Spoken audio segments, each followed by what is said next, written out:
Hello, everybody. It is currently Saturday night at 10 p.m. I am Chris Weave. This is Starfleet Tactical. I'm solo tonight, with the exception of Lissa, who is producing the show and currently eating the second to last piece of licorice from the bag. No, it's the last. It's the last one. Okay, you put one in there when I wasn't looking. So she's currently working her way through some licorice. Pat is dealing with a new dog. So Pat fosters dogs, and he Goose, who's made shown up in a couple of our shows. Goose has been given off to a family for permanent adoption, and he got a new dog named Thomas, I think, if I remember correctly, who's in that like, oh wow, a new place, I need to be totally hyper mode. So I'm doing the show solo tonight. So Lissa, what have you been up to? I have been doing my streams, playing a bunch of D&D. Last night, I attempted to do what I referred to as the Dami Mommy stream. However, Resident Evil 8 decided to nope on me. So I ended up finishing Prey while dressed as Lady Dimitrescu from Resident Evil Village last night. That sounds like fun. Wasn't the plan, but that's how it went. I will hopefully figure out why Resident Evil 8 decided to keep locking up on me. Nothing ever goes according to plan. It's not a stream without troubles. It's just unfortunate that was me trying to do the community challenge for my people, and that's what it wants to do. Yeah. Those wholesome motherfuckers. Those thirsty motherfuckers. I set the community challenge because it was the first one I'd ever done. I'm like, 50,000 channel points. That's, that's a reasonable amount. I'll set it up for like a month. What do? They fill it. They finish it in 3 streams. They're like, yes, we want to see you as Lady Dimitrescu, the Dami Mommy. And then it didn't work. No, it worked. Oh, well, yeah, the game. Yeah. The game didn't work. Well, yeah. Well, into every life, a little rain must fall. It happens. I'll figure out what it was. OBS was crashing too for some reason, but that also, because it crashed later on as well, and I think whatever the most recent update to OBS was had an issue. Yeah.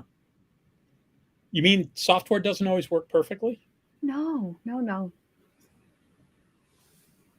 So, oh well. Hey, just out of curiosity, are you speaking for any of your employers? Nope. Not at the moment. I'm not speaking for my employer either. So look, I think we have a banner for that. I think we have a banner for that. Now that we got that out of the way. That. Where did it go?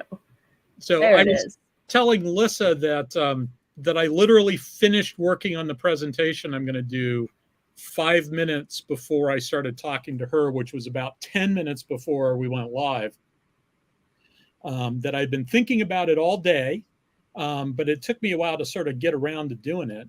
And basically what I've been thinking about, there's been a lot of times where I've talked about CICs, Combat Information Centers, and bridges, and Pat and I, I think you've heard, Lissa, but Pat and I have a plan to go do a show on the set. Yes. And so I've talked about, we can walk around the bridge and we can sort of like talk about what all the different panels do, and sort of have that conversation. But I was thinking about it a little bit today, in sort of that, I got to do a show tonight and I'm all by myself, and we've got some plans on what we're going to do in the future, but the future is in the future and I need to do something tonight. And so I decided that it would be good to sort of start that conversation about what a bridge does on a ship and what a CIC does and how they do it in Star Trek versus how they do it in, say, the U.S. Navy. And, I probably could have gone in a little bit more because actually it just occurs to me now, the surface ships are not really the analog it's really submarines. But I'll talk about that when I get there. Yeah, no, it really is. Yeah, because in a submarine, you've got the control room, and everything happens in the control room. You've got the navigation and the physical control of the ship, the steering of the ship, and you've got all the combat functions in the control room. But I basically pulled some examples from surface ship stuff. So let's see. I should probably go ahead and do the share. Likely. That is usually a good idea. Yeah. Okay. So window, boom. Ta-da! There we go. Okay.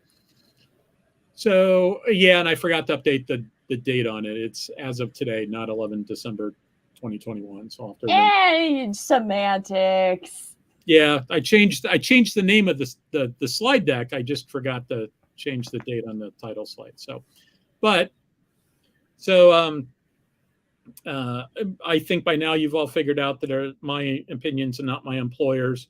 I'm behind in putting in comments. I just have been pretty swamped, and I've been traveling a lot. Like as you all know, I was in Iowa last week. You caught me. I did the show on Minneapolis, but I went to the night before that. I had been in Chicago, and then I went to Minneapolis, and then I went to Des Moines, and then I went to Springfield, Illinois, and then I came home, and I was immediately behind in my day job. So I'm still trying to get caught up in that. And it's worth tossing out some ideas about plans for the future. Pat and I are going to get together sometime in the next week or so and have a discussion about what we want to do going forward. Now, the bad news is there will be change, and there are people who go, "Oh my God, it's change." But the good news is that it's all going to be good change. Oh, yeah. Sidebar, Vic Kaufman says, "Hi, Chris." Vic is the guy in Chicago that I was visiting. So hello, Vic. There's going to be, we're thinking about what we can do to make the show better. And so we're planning on bringing other people on and interviewing authors who do space combat stuff. We're talking with the guy who's doing the Nebulous Fleet Command game, who's my understanding is that he's a naval officer in his day job, but he's also doing a space combat game. And so Pat's already talking to him about, we're going to try to have him on sometime in the next couple of weeks. I've been going to science fiction conventions for the last 15 years.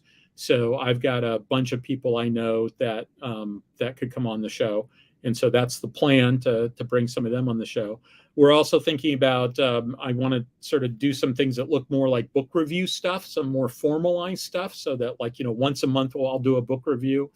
And also Pat and I have talked about the idea of doing a watch along. So hey, next week we're going to do the following 5 episodes, and maybe just, I don't know, start with the original series and work our way through, or do Andromeda or, Stargate or something, right? There's lots of shows out there that we could do a watch along. We could maybe do movies. And then the idea being that we'd all discuss it as a group, and, you guys could participate too, and, put in comments, and we'd talk about it. We'd be looking for things that have a combat element, associated with them, because that's what our Jeopardy category is. So that's kind of our plans with that. And I've also talked with the idea, because Pat's busier now, as you know. He's not around as much, in part because of his job, well, both of his jobs, and in part because since his wife is working during the week, the weekend's the time when he gets together and has the opportunity to spend some time with his wife. And I wouldn't begrudge him that. So we've talked about the idea of maybe me bringing in some other guest hosts, like once a month, bring in somebody who could be a guest host with me. And I've already talked with somebody, and they're talking about, it sounds like that's going to happen. So I got all these plans, and I've been writing all this stuff down and talking about it with Pat, etc. But the one thing we haven't done is okay, when are we actually going to do this stage? So we're now at the point where it's like, okay, it's the end of February. We're a little bit behind on our New Year's resolutions. It's time to actually have that conversation. So expect some changes for the better coming up, but we're still going to do plenty of stuff like this, and we're still planning on doing the trip down to Atlanta and do a show from the set. So that's what's going on with that. So next thing is we're going to talk about bridges and combat information centers and the like. And so it's been a while since I've talked about my background. I make little references to it here and there, like I talked about landing on aircraft carriers last week and stuff like that. But one of my former employers was the Center for Naval Analysis. And while at CNA, I spent a lot of time at sea. I've got 87 days at sea as a civilian analyst. About half of that time was on aircraft carriers. About half of that time was aboard destroyers and cruisers.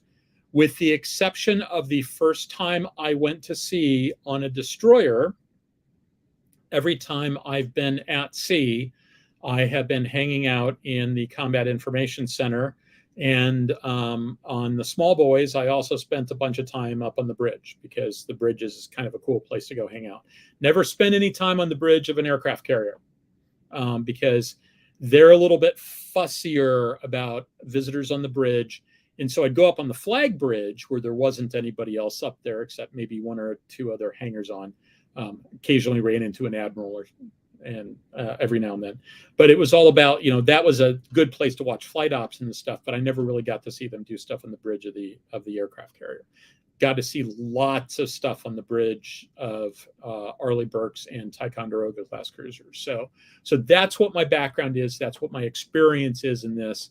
And as I frequently tell people, every time I went to sea, I had 2 notebooks. And one of those notebooks I used to record all the data, to collect data on whatever I was there for, because I was always working when I was at sea. And so I'm collecting data on whatever the exercise is that we're doing. But the other notebook was purely for writing down stuff that I thought my friends who write science fiction and who watch Star Trek, et cetera, would like to know. So I spent a lot of time at sea, standing in the combat direction center of an aircraft carrier, thinking about how, hey, how is this different from Star Trek? In my downtime, I spent a bunch of time doing that. And so you guys are going to get to benefit from whatever I have to say. Hopefully it'll be a benefit. So I've talked about the bridge. I've talked about the Combat Information Center, and I just made a reference to the Combat Direction Center. So what are these things? So the bridge, or more properly, the pilot house, is the location where the con is. So that's where the ship is navigated and controlled from, right? You've got a helm, you've got an officer of the deck, you've got lookouts. The bridge is technically the outdoor portion. The indoor portion is the pilot house. You've got bridge wings where you've got lookouts out there. And the conning will actually take place from the bridge wing when they're doing something like coming into a port, like when they're docking, they're coming up to a pier, or when they're doing an underway replenishment. The captain will go out to the bridge wing, and he will con the ship from there. He will give orders to the conning officer, who will actually give the orders to the helm. It's it's an interesting structure on how they do this. An airplane pilot both is the decision maker and the person who operates the controls. But on a ship, the way they usually do it is you've got the officer of the deck who's saying, I want X to happen. A conning officer who translates that into explicit instructions to the helm, and sometimes the lee helm, who controls the throttles, and then that person physically operates the controls. And so it might be along the lines of come to course 230. And the conning officer will say, "Aye, sir, helm, come to course 230, make revolutions for 25 knots," or something like that. And so he's giving very explicit instructions, telling him when to start the turn, when to stop the turn, et cetera, et cetera. He's the decision maker. So the helm is not making any decisions on what the ship should be doing. That's all being done by the conning officer, implementing the directives that are given to him by the officer of the deck. So the bridge has minimal combat functions, and I wouldn't say no combat functions, because during combat, the bridge will cause the ship to maneuver in such a way so that guns can bear on targets. It's like, okay, if they're shelling something ashore, they have to maintain a certain course and speed. If there's incoming strikes, incoming missiles coming in, they may turn the ship so that the close-in weapon system has a better shot at it. There's all sorts of things that they will do during combat, but by and large, they're not making combat type decisions. They're not making decisions about launching ordnance as a general rule, etc. All that stuff is being done down at the Combat Information Center. The CO is present on the bridge for dangerous evolutions, like doing an underway replenishment or going in and out of port when there's lots of other traffic around. But as a general rule, there's a junior officer, a lieutenant or a lieutenant JG, who's actually running the show. Now, in combat, when they go to general quarters, that's the combat station for the XO. So the CO will go to the Combat Information Center, the XO will go to the bridge. And that's how that works. So Combat Information Center, that's the primary warfighting command and control location on the ship. And it's buried down in the ship on an Arleigh Burke. It's actually fairly far down. On a Ticonderoga class cruiser, it is actually like a level or two below the bridge. I think it's 2 levels below the bridge, if I remember correctly. Normally, it's run by the Tactical Action Officer, and he has some assistants down there. But that's the combat station for, I wrote XO, that should be CO. It's the combat station for the CO. He goes down and takes the chair, and the TAO assists him if they're actually in combat.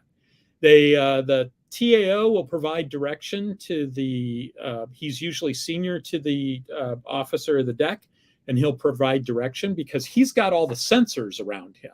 So he's got a picture on what ships are where, et cetera, et cetera. The guy up in the bridge, he's got windows. He can look out and he can see all the stuff. He's got a radar repeater on the bridge, but a lot of the direction actually comes from down in the Combat Information Center.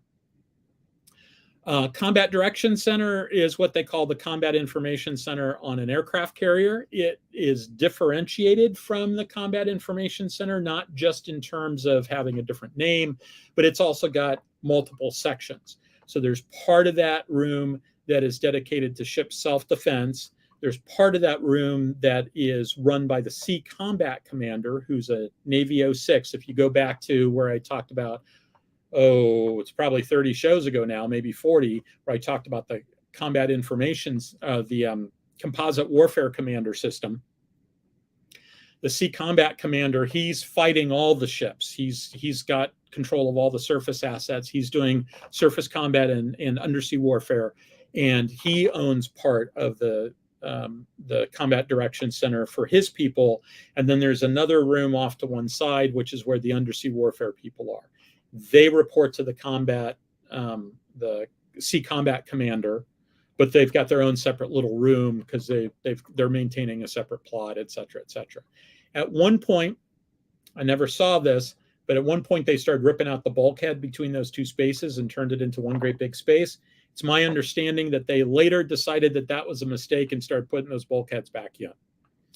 For what it's worth, everybody I know who had any experience going to sea on an aircraft carrier thought it was a mistake to take out that wall between the undersea warfare portion and the surface portion of the Combat Direction Center. Everybody thought, it's going to get very loud very fast, and having a door that you can close in sort of a separate area where you can contain the noise is potentially useful, and I guess it turned out to be that way. Okay, so here's what the bridge looks like in a DDG-51 class. So this is a schematic that came from the report of I think it was the USS McCain collision that took place off of Japan a few years ago. So the guy down below, you'll see the guy in the yellow hat standing in front of the screen. He's standing right here basically. Now, these are actually, I think, back a little bit. I think there's some space up in front of those, if I remember correctly, but he's basically standing right there. So this guy right here, oh, I'm sorry, you can't actually see my cursor. The thing labeled bridge, the guy in the yellow hat in the bottom illustration is standing at the bridge command and control station.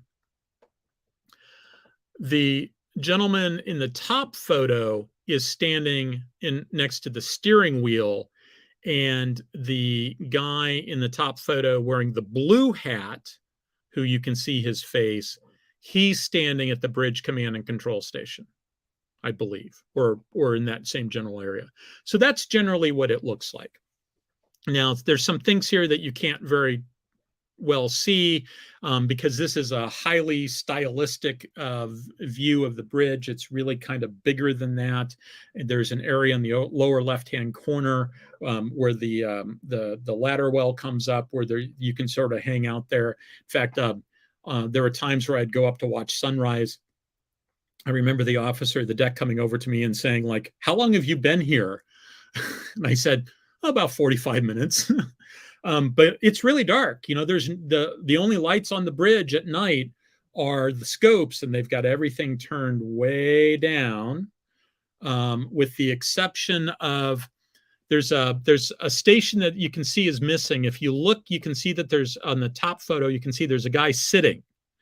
That guy is sitting in one of the 3 chairs in the pilot house. There's a chair for the XO, there's a chair for the CO, and there's a chair for a radar repeater operator, and that's called the bright bridge, because he will during the daytime when it's light out, he's got his radar brightness turned all the way up so that he can still see his radar display. And so he's the radar operator on the bridge, and he's just basically he helps with navigation stuff. There's multiple radars that they can see on the bridge. Now, one thing to take away from this is, if you look, bridges are built out of windows. There's lots of windows. They've got about 270-degree view. If you go out on the bridge wing, depending upon which particular flavor of Arleigh Burke it is, the lower ones, DDG 51 up to 79, have the ability to basically, the 2 bridge wings are connected behind the bridge, behind the pilot house, and you can go from one side to the other without having to go indoors. You don't have a full view aft because there's the stacks, the masts and stuff in the way, but you've got a pretty good view aft, and that's on purpose because you need to be able to see out there. And it's not unusual for the officer of the deck. They're usually constantly going in and out. You know, if they're passing ships, etc., they've got binoculars, and they'll go out onto the bridge wing, and they'll check to make sure they're clear, and then they'll come back in, and they'll go out on the other bridge wing, etc. They're constantly in motion because they're doing the safe navigation function for the ship. CIC is a different story. CIC has no windows. You've all probably seen this illustration before. Thank you to Winchell Chung for colorizing this. But CIC has, it's a bunch of consoles. And one of the things that you should notice about these consoles is there's no central display that everybody's looking at. F and E are the big displays labeled F and E in the illustration on the right-hand side as well. So those are the big monitors that they have in CIC on an Arleigh Burke. But only some of the people are actually looking at those big monitors. Most of the people who man this station have their own monitors, and they're not looking towards the bridge. This is a big difference from Star Trek. In Star Trek, everybody's sort of oriented towards the front, or a lot of them are oriented towards the front. That's not how we see that on a DDG 51 class. On the right-hand side, I've got what are listed as the 5 functions of CIC. It's all about information, collecting information, processing, displaying, evaluating it, and dissemination. But there's actually a 6th function of CIC in terms of how we do it, which is launching weapons, making shooting decisions, blowing shit up. All that stuff is handled from CIC on an Arleigh Burke at least those orders are given to other ships if those weapons aren't being fired from the Arleigh Burke itself. So all of that actually isn't listed in the 5 functions of CIC, but it really should be. Okay, so let's take a look at CIC on a Ticonderoga class cruiser. Now, this is not as good an illustration. I've got part of the Arleigh Burke one down there. So because of the color coding, blue, as you recall, is a chair. The pinkish orange is a monitor, and the yellow part is sort of the horizontal part, like the desk where your keyboard would be. And the illustration on the left, the picture there, that has been flipped. So if you look on the screens, you'll see the geography is backwards. But that has been flipped to make the orientation the same as this other stuff. So all of the boxes on the very end, on the left-hand side, are those green letter monitors that are above the big displays. And then you've got 4 stations there. On the Arleigh Burke, you had 2, where you had the TAO and his assistant, and then you got an enlisted guy who's controlling the screens. On the Ticonderoga, you've got that's replicated. So you've got 2 sets of 3 chairs, and so you can have the commanding officer and the TAO fighting the ship, but you can also have an embarked staff using the other one. So somebody else can use it. There's a little bit more capability there. And then you've got, at the top of this illustration, you've got Air Alley, which is where all the radar stuff doing air stuff is. And then surface and subsurface is on the lower side. And at the very bottom, you'll see the sonar shack. That's where all the sonar guys are. Now, on an Arleigh Burke, they're physically located in the bow of the ship, down in the bowels. They're far away from the Combat Information Center on the Burke. On the Ticonderoga, they're right outside of combat. And the direction, the bow of the ship is towards the top. So in yet another break, with the way people think these things work, the front of the room actually points off to port. On an aircraft carrier, on a Nimitz-class aircraft carrier, the front of CDC points towards the rear of the ship, actually. So the guys that are sitting at the big displays are actually they're facing the stern. I was unable to find a layout illustration for a Nimitz-class aircraft carrier, CDC. They just don't have them. They're just not out there. The other thing worth talking about for CDCs is that there's other command spaces on board the carrier. So this is, they've got the Combat Direction Center, but they also have the Air Traffic Control Center.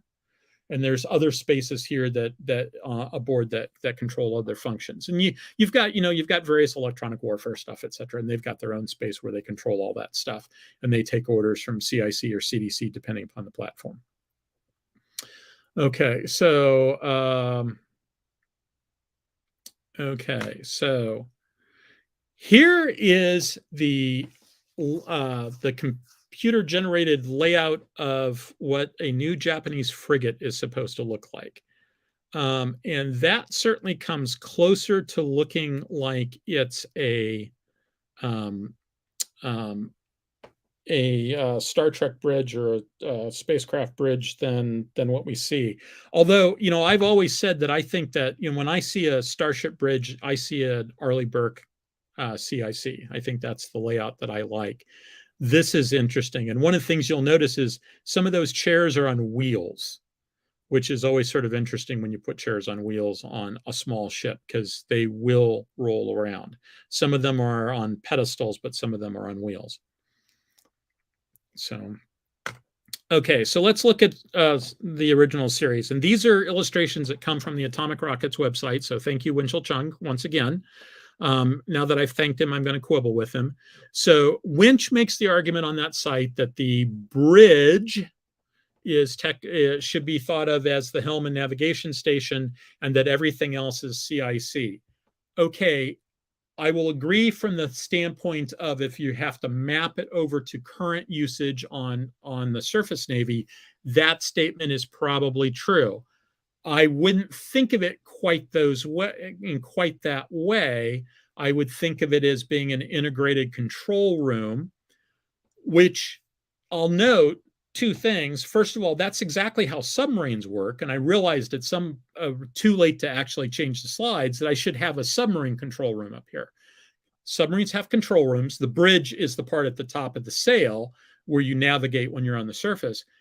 But the control room has all of the navigation functions, all of the control functions like depth and helm control functions, and all of the combat functions.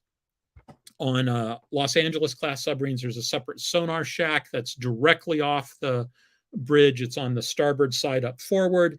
On the Virginia class submarine, I believe it's just integrated into the control room and there isn't a separate sonar shack. And so that's actually much closer to what we see in Star Trek. I'd also point out that this is the way that ships used to work. CICs were only created during World War II. And before that point, you fought your ship from the bridge. In fact, one of the reasons why it's called a combat information center instead of being called something like a combat direction center, the original name for it was much more action verby. It was a word like direction. And the idea is that that's where the ship would be fought from, because that's where all the sensors are, et cetera, et cetera. So that's where all the command decisions would be made. And all the captains at the time said, no, I'm commanding my ship from the bridge, from the pilot house. That's my combat station. Well, okay, these days, if you were the CO of a ship and you made the comment that you were going to command from the bridge as opposed to commanding from CIC, if you said that to your boss, the Commodore, he might relieve you on the spot because you can't command from the bridge. All the information's down in CIC. And so they changed the name to Combat Information Center to mollify these Navy commanding officers back in 1942, 1943. And these days, everybody commands from down there when in combat. This supports a precept that I once heard, which is, if you come up with a good idea in the United States Navy, you have to wait for everybody who was a lieutenant commander or senior to retire before you can implement it. There was a similar thing that happened on the Ticonderoga, the bridge of a Ticonderoga class cruiser. The steering wheel, the helm, is actually fairly low. It's like at your belt buckle, or maybe even a little bit lower than that. And that's because originally the conceptualization was that the helmsman would be sitting at that control. And every captain said, no helmsman is going to be sitting on my bridge, and had the chair ripped out. So it seems to me that probably makes sense for a lot of people to be sitting.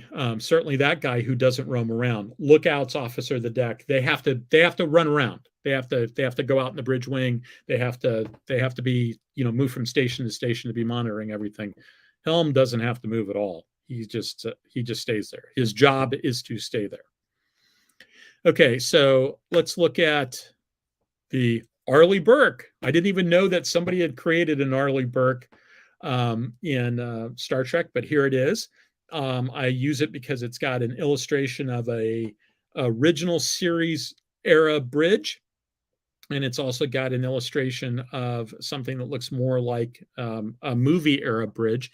One of the things I'll notice about those original series bridges, both the Arleigh Burke here and the previous one here, people are not facing the main view screen, right? The only people facing the main view screen are the helm, the navigator, and command. Everybody else is facing away. They've got their own screens. And if you recall, if you look at the illustration in the lower left, there's these big screens above those stations. Andy Presby has a hypothesis that I totally and completely believe is the case, that we only sort of kind of see in the show. They never really use it to its full effect in the show. His hypothesis is that those screens are not for the people that are sitting there. Those screens are for the CO. So Spock can throw information up on the screen, and Kirk can just rotate his chair around to see the screen.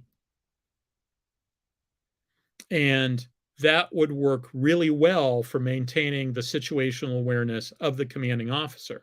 Because when push comes to shove, there's only one guy on this bridge who really needs to have full situational awareness on everything, right? Everybody's got their little task to do, but he's got to know everything that's going on. And this is a way to help him know everything that's going on. And you see that on both of these bridges, although you'll note, look at number 3, which is the tactical, you start seeing the creeping corruption, the creeping whatever it is that we're going to see in the next, that we're really going to start seeing, of having somebody turning them to face that main view screen. I don't think any of these people except a very small number need to face that main view screen. So, okay, next is, let's take a look at the next generation bridge. On the right-hand side, we've got the entire bridge complex, and then I chopped it down so that you can sort of see what's going on here. Now we've got a situation where everybody is facing the bridge. You've got a situation where it looks like the XO is up there on the bridge. You've got a space for the counselor. Everybody's on the bridge, and a bunch of them are facing in the direction of that main view screen. I think positions 1 and 11, I'm not sure exactly which mod this is, but that clearly isn't the mod that was there at the very beginning of the show. But that bridge changed so many times. I can't remember exactly when you had that. And you'll also see that there's a chair for tactical, which is one of the things that I always thought was seriously missing. The idea that the guy who's fighting the ship is standing up and as a result is capable of being, thrown across the room whenever they take a hit, always seemed to me to be sort of silly. And I'm glad they moved away from that. So next, let's take a look at this thing. This is Voyager. Oh my God. What the hell is going on here? Everybody is facing the bridge, the main screen. But if you look, positions 1 and 3, their angle on the view screen, which is 2, is so bad that they can't even really see anything there. I have absolutely no idea why they're facing in that direction. Everybody's spread out in such a way, like physically it's a much bigger bridge than you saw in the original Enterprise. And they're all spaced out in such a way that they can't necessarily communicate with each other particularly well. Now, they could be talking to each other via like an intercom system, right? They could have the earbud in, they could be talking to each other that way. We don't actually see that. But, if we go back, let's go back to here, right? I've watched the person sitting in position number 6, the officer sitting in position number 6, and the officer sitting in position number 7 talk to each other on the radio. Now, that sounds silly. It's not as silly as it sounds, because it's not so much that they're talking to each other on the radio, it's that they're talking on the radio, and there's a whole bunch of other people listening to them on the radio also. So they're passing each other information, but it's information that everybody else needs to see as well, or to hear as well. And every now and then they'd pull off, I'd watch them pull off their headset, tap the other one on the shoulder and say, hey, blah, blah, blah. What was that frequency again? Blah, they'd have a little private conversation. Then they go back to talking to each other on the radio. But if you look, everybody here, this is pretty tight, right? This room is about half the size of the Voyager bridge. And it's got a lot more people in it, and it's pretty well packed in. While I'm back here, one of the things I've mentioned previously but haven't in this one is this is the old layout for this bridge, or for this CIC. What they've done is, and I've never seen it, so I've only had it described to me. F and E are those big screen displays, and that area behind them is a projector room.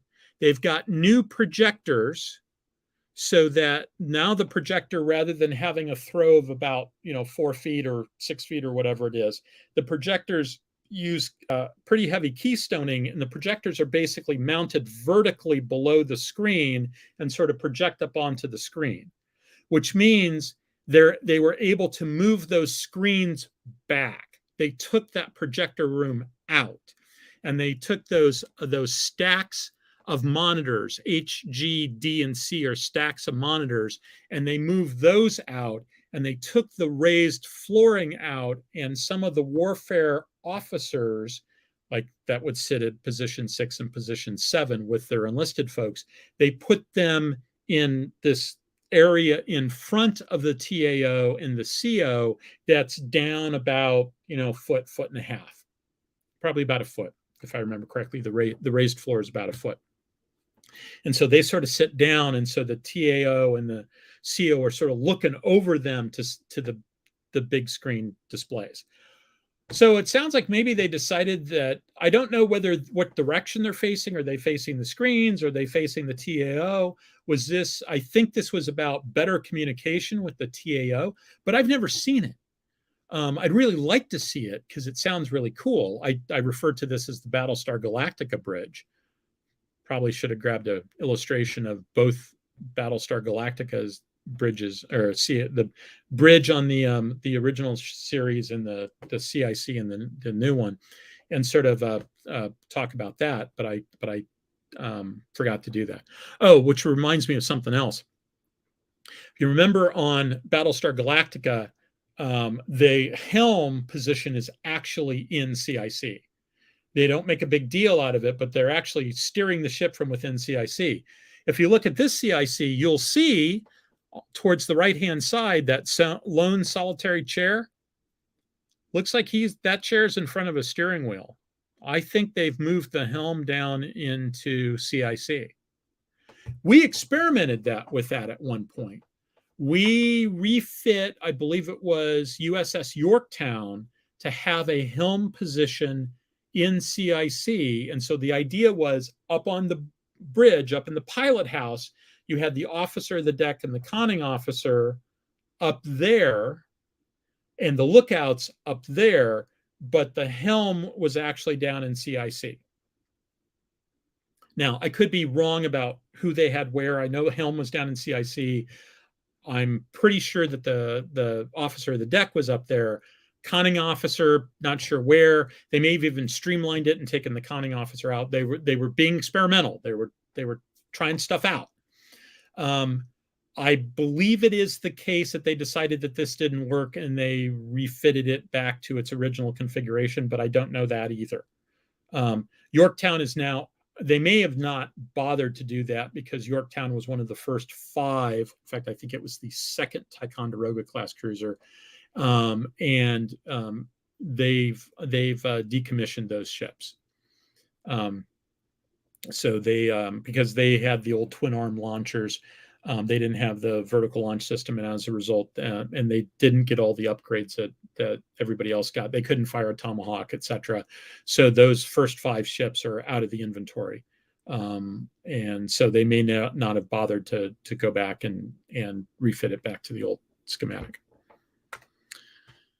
Okay, so yeah, I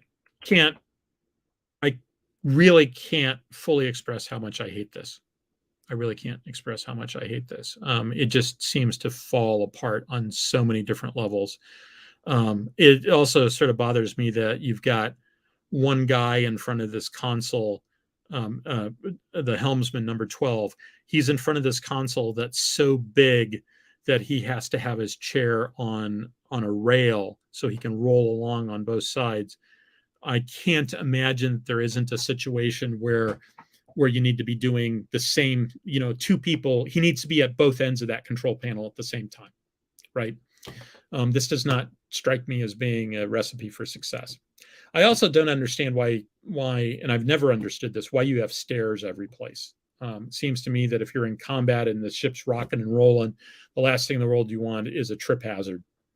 But that doesn't make any sense to me. Okay, so somebody made the comment, TJ made the comment that he thinks that this is the Generations bridge. That's probably the case. I wasn't, or this one is the Generations Bridge. That makes sense to me. There's I think it's Junk Ball, something like that, YouTube video where the guy goes through all the different versions of the bridge during the time of the TV show.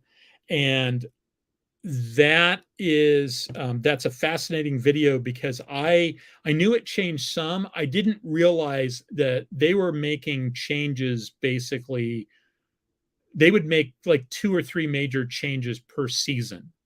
They would add stations on the side, they'd swap out the carpet, they'd add little side bits here and there, side cushions. They'd take the side cushions away. They made all sorts of things. They swapped out the chair that the helm and ops manager sat in. They were making all sorts of changes all the way through, and I just didn't understand how extensive it was. So what can we learn by sort of sitting back and thinking about what we see in something like this or something like this versus that or that or that, right? Well, that has a lot fewer people. A lot of those stations are unmanned, like life support wasn't normally manned, engineering subsystem wasn't normally manned, defense wasn't, weapon subsystem, most of the stuff, you don't necessarily need people there. They've got them there if they need them. I was always kind of surprised that when they went to general quarters, you didn't see a whole bunch of people come onto the bridge and sit in those seats. But, small budget. Not very many folks there. But when you get down to, like this or this or this, there's a lot of people there, right? So a lot of this information processing is being done by computers.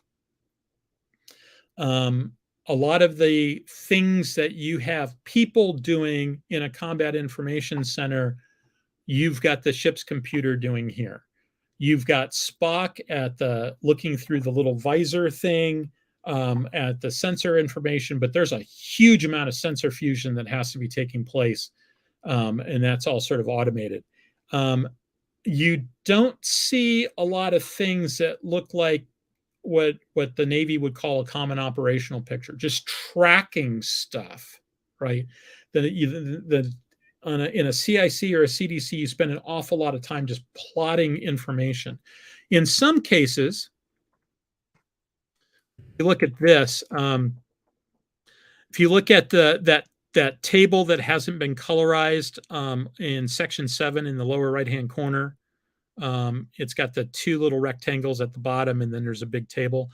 On some Arleigh Burkes, that used to be a table that had that you'd put a paper sheet down on, like a chart. But in some, that's now an electronic display. But you still got people that are manipulating the electronic display. They're dealing with a much more target-rich environment than these guys are, right? And that's one of the things that really sort of differentiates Star Trek combat up until sometime, Deep Space Nine is really the first place where you see things that look like fleet actions. Wolf 359 is really one of the first times you see something that looks like a fleet action. Well, I guess you see that in TNG, but most of the combat that you see up until you start seeing big battles versus the Borg, and then later the battles against the Dominion, it's onesies, twosies, right? Handful of ships. You're not tracking all the civilian traffic around you, etc. Basically, the folks in Star Trek have a lot easier problem. Target density is a lot less, and they've got automation that does it for them. Whereas the U.S. Navy is spending an awful lot of time trying to sort of manually track stuff, even when they've got data links, et cetera, and common operational pictures and everything feeding it. It's still a much, much hairier problem, and they need more people to maintain situational awareness on it. So this is one of those things that I'm really looking forward to see how Alec handles it in the movie. I know that it's something that he's done a little thinking about, because I've done a little thinking about it with him. At one point, there was a new console that the Ares class had called the Fleet Operations console, if I remember correctly. I said, what does the Fleet Operation console do? He said, I don't know yet. I said, I know what it does. Would you like me to tell you? And so I did. And so I haven't seen the final version of the script, so I don't know whether any of the stuff that I told him made it into the final version. And I made some suggestions on what the display should look like, et cetera, et cetera. I'm looking forward as much as anybody else is to seeing exactly what he ends up doing with that. I'm looking forward to the fact that they're very close to actually shooting those last few scenes, and they can start assembling the movie. Okay, let's go back real quick. I'm going to go back and take a look in chat and see if there's anything that I can answer. Going back to the beginning. Let's see. Hello to everybody who said hello. Let's see. Hello to Delon, my brother. So I see him there. Wright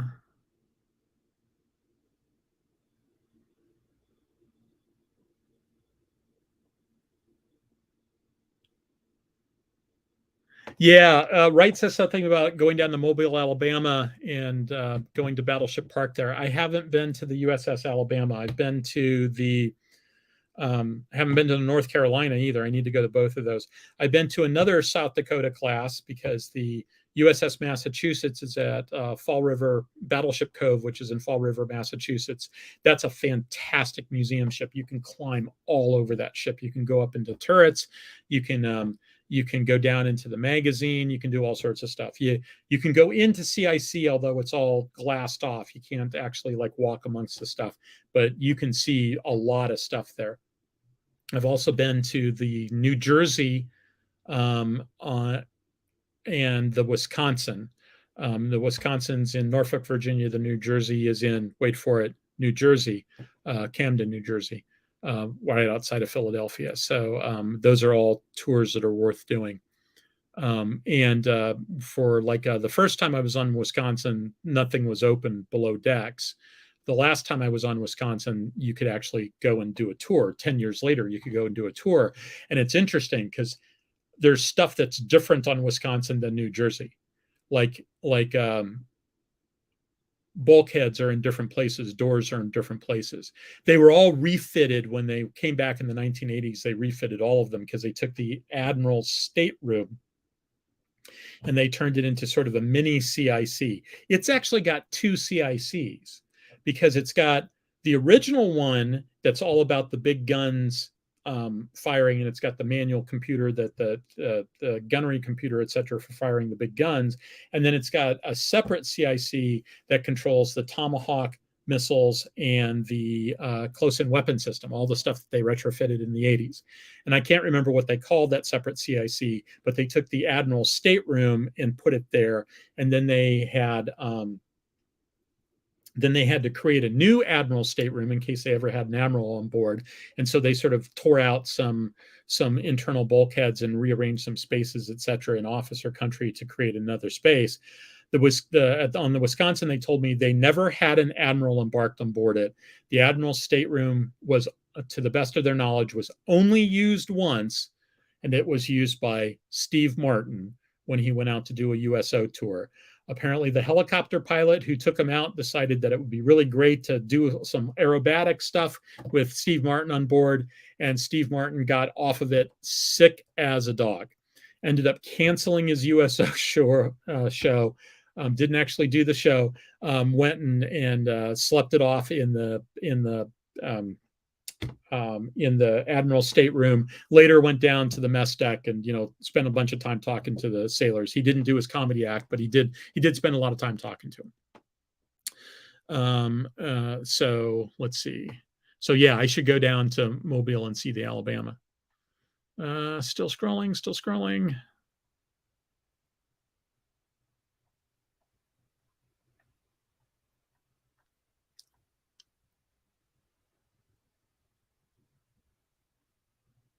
Let's see. Yeah, in yesterday's Enterprise, there's a reference to CIC, and I want to say there's in one of the movies, I think Pat would know it off the top of his head if he was here. There's a scene that takes place, they're just in a passageway, and if you look over somebody's shoulder, you see a sign that says CIC, right? So in yesterday's Enterprise, I'm not counting that as a standard Federation starship. So, okay, I would expect a CIC. It's like Cetacean Ops in TNG. You see references to these things, and then it's like, what do they do, right? What's going on with that? Why do they list that if they don't actually do anything with it? You would think that a combat information center would be very, very, very important anytime when they're in combat, and they'd be getting reports from it, et cetera, et cetera. And that didn't happen. So yeah. Let's see. Stephen Ross, don't know about British carriers. Let's see. Bright said that he stood bridge watch at dawn. It's kind of magical. It really is. I would go up when it was still dark and just watch the sunrise come up. And when you first get on the bridge, even though you've gone through a low light area, you've gone through a red light zone, you get on the bridge and you can't see anything, because even the light that you don't have your night eyes yet. And so one of the things I liked about the Burke Bridge, the door that gets you onto the Ticonderoga class bridge is right behind the helm, and it's basically like you come right out right into the middle of the bridge. And so on the Burks, you come in off the side, in back, out of the way, and you can just hang out back there, and they won't even know that you're there. Now, one of the things that the very first question, the very first time I go on the bridge, the very first thing I ask is, what is the custom on board this ship? Should I announce myself when I come onto the bridge or not? And the answer's always been no. And so that's why he didn't see me for 45 minutes, is because I was told I didn't have to tell him I'm there, and he's working and I'm just hanging out. So I didn't bother announcing myself until he noticed I was sitting there. But it was dark enough that he couldn't see me. I just basically, I'd stand still until my eyes adjusted enough where I could go off to the side and not be in the way, and I'd always stay out of the way. Okay. Okay. Wright's talking about engaging targets. American ships don't have they've got bridge wings, but they don't have a flying bridge in the same way. If you look at all the World War II British ships, they've got like a pilot house, but up above on top, there's a bridge, an outdoor bridge. And that's where the officer of the deck, they're out in the middle of the storm a lot of times. Everybody's sort of gotten away from that practice, but even today, if it's raining outside, the officer of the deck's wearing a raincoat because he's constantly going outside. That door is opening and closing all the time. If the weather's good, you just leave it open. Unless if it's really hot, you'll close it because it's an air conditioning boundary. But if the weather's nice, they'll just leave the door open and you're going in and out.